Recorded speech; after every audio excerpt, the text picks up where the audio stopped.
여러분은 가발이라고 하면 무엇이 먼저 떠오르시나요? 대머리를 가리기 위해 쓰는 물건 정도를 생각하실 겁니다. 하지만 가발은 한때 신분을 나타내는 상징이었고 권력의 상징이었으며 교회가 금지한 죄악이기도 했습니다. 가발을 썼다는 이유만으로 교회에서 쫓겨난 사람도 있었고 가발을 도둑맞는 일도 흔했습니다. 가발의 역사는 우리가 생각하는 것보다 훨씬 오래되었습니다. 많은 사람들은 프랑스 귀족들이 처음 가발을 썼다고 생각하지만 사실은 그렇지 않습니다. 고고학자들이 가장 오래된 가발을 발견한 곳은 고대 이집트였습니다. 무려 3,500년이 넘는 세월을 버틴 가발들이 지금도 박물관에 남아 있습니다. 화학 분석 결과 대부분 식물 섬유와 사람의 천연 머리카락으로 만들어졌다는 사실이 밝혀졌습니다. 생각보다 훨씬 정교하게 만들어졌던 것입니다. 이집트 사람들은 가발을 단순히 머리숱을 감추기 위해 쓰지 않았습니다. 가발은 정장과도 같았습니다. 오늘날 중요한 행사에 정장을 입듯 당시 사람들은 중요한 자리에 갈 때 가발을 착용했습니다. 평범한 가발도 있었지만 왕족들의 가발은 스케일이 달랐습니다. 기원전 900년 무려 29케브 여왕이 공식 행사에서 착용했던 장식용 가발은 너무 무거워 혼자 걸을 수도 없었다고 합니다.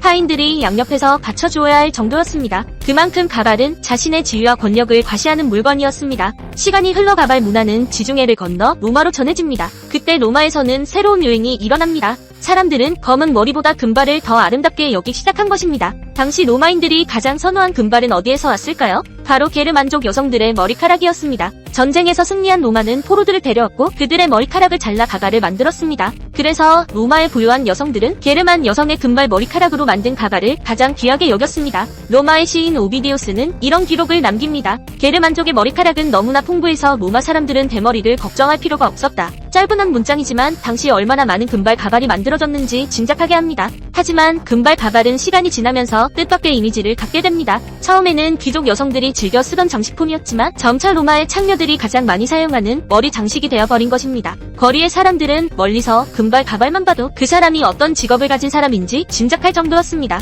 오늘날 특정한 복장만 봐도 어떤 직업인지 알아보는 것처럼 당시에는 금발 가발이 하나의 상징이 된 것입니다. 심지어 로마 황제 칼리굴라도 밤거리를 돌아다닐 때 금발 가발을 즐겨 썼다고 전해집니다. 악명 높은 메살리나 황후 역시 몰래 매춘부를 드나들 때 금발 가발을 사용했습니다. 가발은 단순한 장식이 아니라 자신의 신분을 감추고 또 다른 사람이 되는 도구이기도 했습니다. 그런데 바로 이 점 때문에 가발은 교회의 눈밖에 나기 시작합니다. 초기 기독교는 사람의 외모를 지나치게 꾸미는 일을 허용으로 여겼습니다. 가발은 사람을 속이는 물건이라고 생각했습니다. 2세기의 신학자 테르툴리아누스는 설교에서 이렇게 말합니다. 가발은 악마가 만든 속임수다. 그는 사람의 모습을 거짓으로 꾸미는 일은 신이 만든 모습을 부정하는 행위라고 주장했습니다. 뒤이어 3세기의 성직자 키프리아누스도 가발을 강하게 비난합니다. 여러분은 이교도에게 이길 수 있겠습니까? 그는 가발을 쓰는 사람을 이교도의 풍습을 따르는 사람이라고까지 말했습니다. 교회의 태도는 점점 강경해졌습니다. 가발을 쓴 사람은 축복을 받을 수 없다고 선언했고 교회 안에서는 가발 착용을 금지하기 시작했습니다. 결국 서기 692년 콘스탄티노플 공회의는 가발 착용을 멈추지 않는 신자를 파문하기로 결정합니다.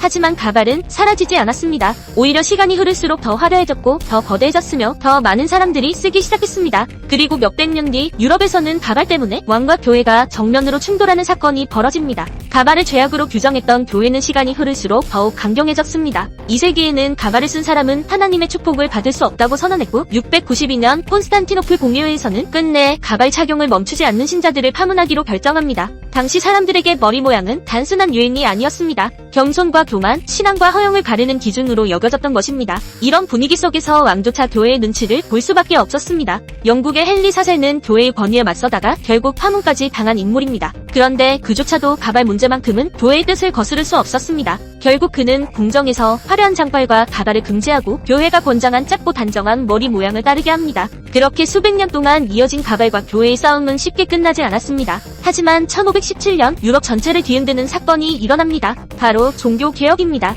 마르틴 루터가 교회의 부패를 비판하며 시작된 종교개혁은 단순히 신앙만 바꾼 것이 아니었습니다. 교회는 점점 신도들을 잃기 시작했고 이전처럼 모든 것을 엄격하게 통제하기 어려워졌습니다. 결국 가발과 머리 모양에 대한 규제도 조금씩 완화됩니다. 그리고 사람들은 기다렸다는 듯 다시 화려한 머리 장식을 즐기기 시작했습니다. 불과 몇십 년 만에 유럽에는 또다시 가발 열풍이 불어옵니다. 1580년이 되자 가발은 다시 최신 유행의 중심에 섰습니다. 하지만 이번 유행은 이전과는 조금 달랐습니다. 이번에는 한 사람이 유행을 완전히 바꿔놓았습니다. 바로 영국의 엘리자베스 1세였습니다. 우리는 엘리자베스 1세를 떠올리면 새하얀 얼굴과 붉은 머리카락을 가장 먼저 생각합니다. 실제로 그녀는 빨간 빛이 감도는 오렌지색 가발을 엄청나게 많이 가지고 있었습니다. 그런데 많은 사람들은 이것이 단순히 취향이라고 생각합니다. 사실은 아니었습니다. 엘리자베스는 나이가 들면서 머리카락이 많이 빠졌고 이마도 점점 넓어졌습니다. 그 고민을 감추기 위해 가발을 쓰기 시작한 것입니다. 왕이 가발을 쓰자 귀족들이 따라했습니다. 귀족들이 따라하자 부자들이 따라했습니다.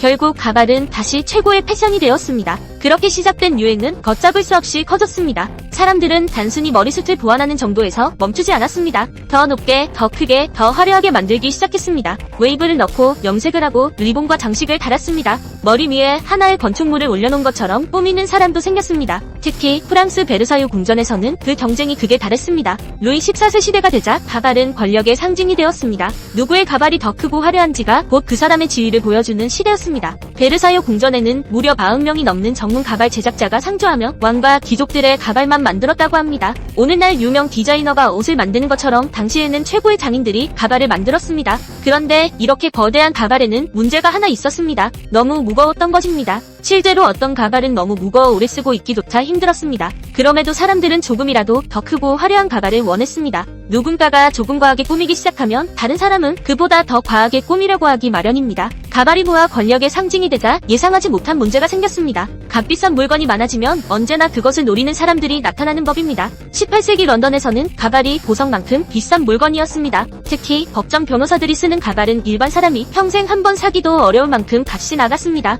그러다 런던 거리에는 가발만 노리는 전문 도둑들이 등장했습니다. 그런데 이들의 수법은 지금 생각해도 황당할 정도였습니다. 작은 소년 하나를 커다란 바구니 안에 숨겨 길거리를 돌아다녔습니다. 멀리서 보면 평범한 장사꾼이 바구니를 메고 지나가는 것처럼 보였습니다. 하지만 사람들이 많은 거리로 들어서는 순간 바구니 안에 숨어있던 소년이 재빨리 손을 내밀었습니다. 그리고 지나가던 신사의 가발을 순식간에 낚아채 다시 바구니 안으로 숨었습니다. 갑자기 머리가 시원해진 신사는 무슨 일이 일어난 건지조차 이해하지 못했습니다. 뒤를 돌아봐도 사람들만 가득했고 도둑은 이미 군중 속으로 사라진 뒤였습니다. 가발에 도둑 맞은 신사들은 대부분 신고조차 하지 않았습니다. 왜냐하면 신고를 하려면 가발을 벗은 맨머리로 거리를 돌아다녀야 했기 때문입니다. 당시 남성들에게 맨머리를 드러내는 것은 지금으로 치면 속옷 차림으로 거리를 걷는 것만큼이나 부끄러운 일이었습니다. 특히 머리숱이 적거나 대머리인 사람에게는 더욱 그랬습니다. 결국 많은 사람들은 가발에 도둑 맞고도 아무 말 없이 집으로 돌아갔습니다. 도둑들은 바로 그 점을 노렸습니다. 피해자가 쉽게 신고하지 못한다는 것을 알고 있었던 것입니다.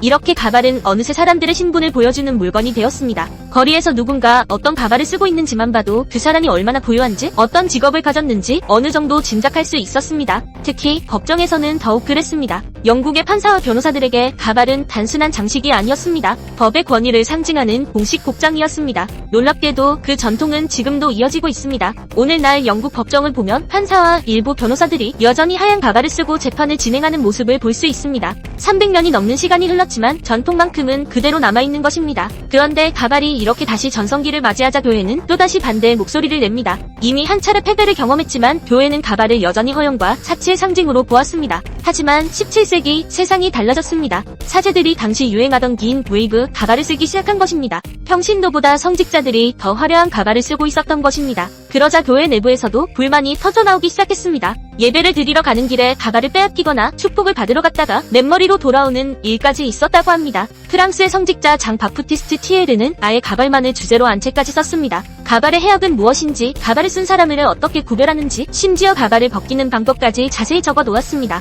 그만큼 당시 교회 안에서는 가발 문제가 심각한 논쟁거리였습니다. 하지만 세상은 이미 바뀌고 있었습니다. 교회도 결국 현실을 인정할 수밖에 없었습니다. 끝없는 논쟁 끝에 절충안을 내놓습니다. 평신도는 대머리이거나 병 때문에 어쩔 수 없는 경우에는 가발을 사용할 수 있도록 허용했습니다. 다만 교회 안에서만큼은 착용을 금지했습니다. 여성도 예외는 아니었습니다. 가발은 허용하되 예배를 드릴 때만큼은 벗어야 했습니다. 교회는 때까지 원칙을 지키려 했고 사람들은 때까지 유행을 포기하지 않았습니다. 결국 양쪽이 조금씩 물러난 것입니다. 시작은 실용성이었습니다. 처음에는 태양 아래에서 머리를 보호하기 위한 실용적인 도구였습니다. 그러다 권력의 상징이 되었고 아름다움의 기준이 되었으며 창녀를 구별하는 표시가 되기도 했습니다. 교회는 악마의 발명품이라고 비난했고 왕들은 누구보다 화려한 가발을 원했습니다. 도둑들은 가발 하나를 훔치기 위해 새로운 범죄 수법을 만들었고 장인들은 평생을 바쳐 더 크고 더 아름다운 가발을 만들었습니다. 지금은 특별한 분장이나 패션 아이템 정도로 생각하는 가발이지만 한때는 사회의 신분과 권력, 종교와 문화가 모두 얽혀 있었던 시대의 상징이었습니다.